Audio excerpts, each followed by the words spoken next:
और जितने हमारे गार्जियन यहाँ पे उपस्थित हैं सभी लोगों को इस मंच के माध्यम से मैं प्रणाम करती हूँ। मैं चाहती हूँ पर जोरदार ताली बजा के आप सब अपना आशीर्वाद दे दीजिए। और आज मैं आरा जिला में आई हूँ तो मैं नहीं चाहती कि मैं हिंदी बोलूँ, क्योंकि भोजपुरी सच में मुझे बोलती हूँ तो ज्यादा अच्छा लगता है। तो कैसन बानी आप सब? ठीक बानी जाना? तनी आवाज आने की चाहिए, आरा जिला है। और आज बहुत ही ज्यादा अच्छा लगा था जहाँ के आप सबके प्यार पाके, आशीर्वाद पाके। और राहुल भाई के बहुत बहुत शुभकामनाएं शादी के नए जीवन की शुरुआत के, वो दुल्हा दुल्हन की जोड़ी के बहुत बहुत सारी शुभकामनाएं बस ये मंच के माध्यम से हम दे पाए। काहे कि हमरा से बहुत बड़ा बने जाता, हम बस शुभकामनाएं ही दे सकता नहीं। और बहुत ज्यादा अच्छा लगा था हमके जब भी हमारा आगे नहीं था, वो अलग तरीका के प्यार सम्मान और आशीर्वाद मिलल बा हमके हमेशा आगे से। और जितना भी बराती के लोग बने, घराती के लोग बने, आप सबके स्वागत अभिनंदन करब। इतना सुंदर सुंदर गीत संगीत सुनैने आप सबके आर्यन बाबू, और इतना सुंदर हमारे म्यूजिशियन टीम भैया लोग के भी स्वागत बा। और तमाम जितना भी कलाकार आए बने आप सबके स्वागत।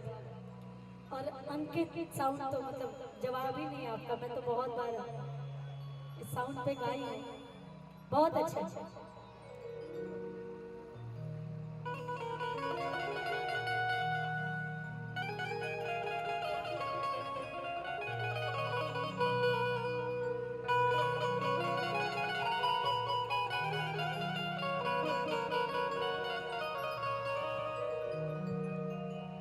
बहुत सारे मंच हमने के करे नहीं जा, और बहुत डेली अलग अलग जगह जाए के मौका मिलेला। लेकिन आज गीत संगीत करे में एक अलग आनंद आई। काहे कि आज सबसे ज्यादा हमारे गार्जियन लोग जो बैठल बने, सुने वाला लोग बैठल बने, सुनवैया लोग, गीत संगीत के प्रेम करे वाला। तो ये सबसे अच्छा बात बा और हम सबसे अच्छा हमके लगा। बाकी हमारे भाई लोग का प्यार तो हमेशा ही मिलता है, इसका तो जवाब ही नहीं है।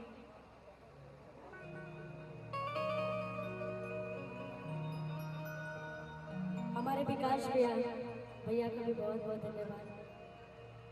सभी लोग मेरे बहुत अच्छे दोस्त शिवम जी आए हैं, लेकिन आज बाराती से आए हैं तो आपके लिए कुछ स्वागत में हम बोलेंगे, बोल सकते हैं।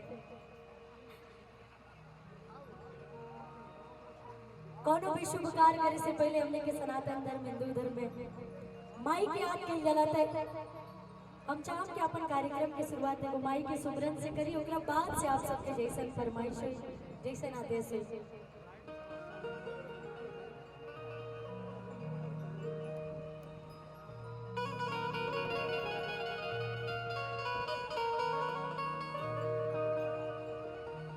एगो भक्त जब माई के दरबार में जाली तो माई से का कहले,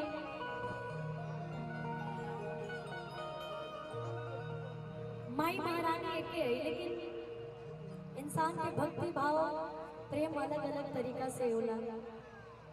तो जब वो भक्त माई के दरबार में जाते हैं तो माई से का कहते हैं? पूरा बॉक्स खोले हुए हैं, एक दो को बचा है तो वो भी खोल दीजिए।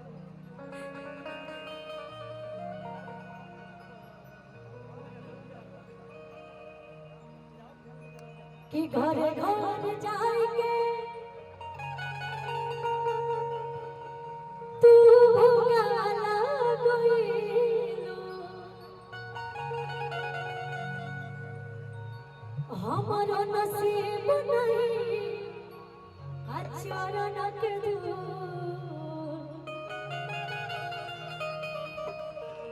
कि यही रहे आइल मायरिया, कि यही रहे आइल मायरिया, आ हमारो दुआरिया गइलो।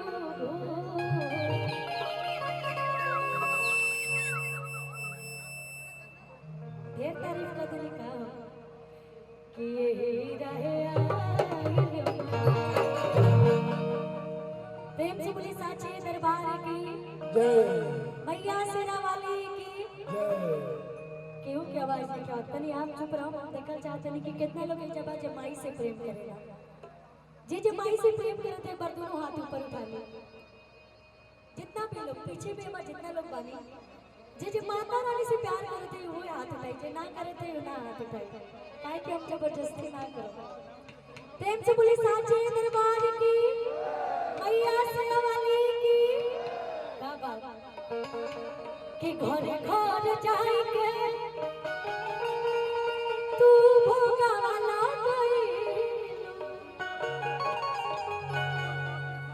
हमारो नसीब नहीं अचानक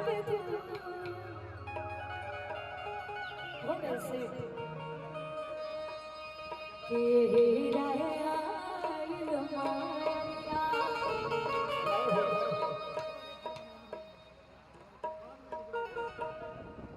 आने के बाद भैया हेलो तबला वाले भैया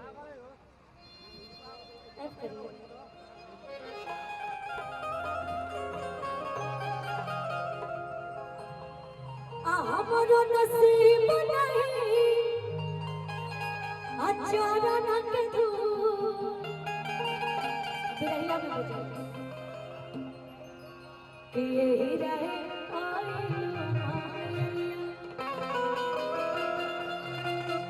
कि यही रहे कि हमारो तू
भजन के लेखक हमारे आनंद पंकज भैया इतना सुंदर ये भजन लिख देते और इतने सुंदर म्यूजिक हमारे टीकू तूफान केसरी सर जो कि बहुत अच्छे म्यूजिक डायरेक्टर इतना सुंदर एक गीत बना